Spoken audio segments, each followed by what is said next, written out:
Welcome into the first ever crossover episode between the Scoop Sidebar and the Practice Peak.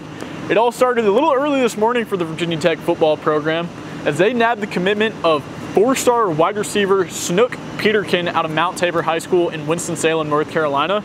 He joins a stacked 2025 wide receiver class alongside Jaden Anderson out of Green Run High School, Micah Matthews, and other four-star Matthew Outen out of IC Norcom in Portsmouth. So Fontel Mines has done an excellent job in this 2025 class, but specifically for the recruitment of Snook, don't overlook the impact that Gunter Brewer had in this recruitment. He was on him early when he was on the Maryland staff and continued that over when he transferred to Virginia Tech. So Gunter Brewer did a great job with Snook Peterkin, and you can never have enough wide receivers. The 2022 Virginia Tech football team is a testament to that. You can never have enough skill guys. So a great pickup. I think he's going to try and play basketball here as well.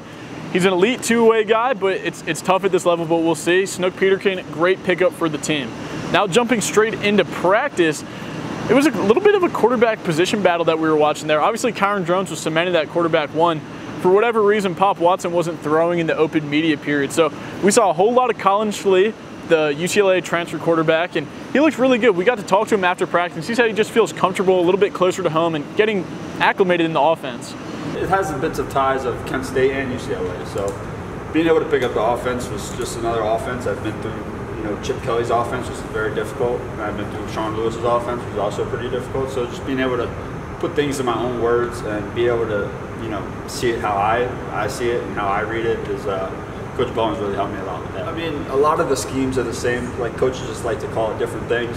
So if you can just follow in on, what the scheme is and what he calls it, it's a lot easier. Also, just getting the extra work with Coach Chris, Coach Bowen, even asking Kyron and Pop, just getting all the little information as you can and trying to plug it into your own words. That's it.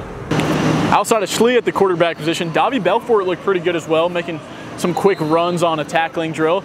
And behind him, Jeremiah Coney was another running back who stood out, and kind of seeing how that running back rotation is going to shape out going into the year.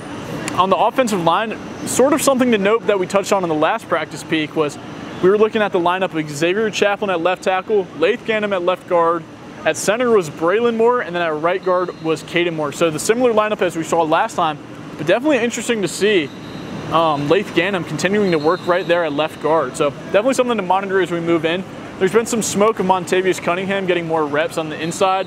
Didn't see much of that today, but definitely something we'll monitor as we head into Vanderbilt.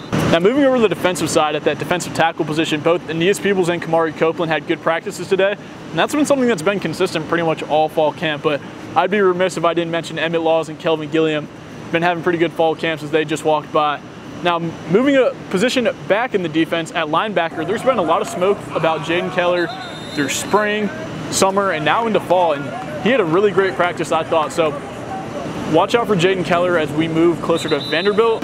Outside of that, it was a pretty rainy day, so practice was pretty much conducted in the indoor facility, but other than that, those were pretty much the main talking points of the day. Make sure to stay tuned in to vtscoop.com for further editorial content covering the Snook Peterkin commitment and other future commitments to the 2025 and 2026 class. Until then, I'm Kolby Crawford signing out for the Scoop Sidebar and the Practice Peak. We'll catch you next time.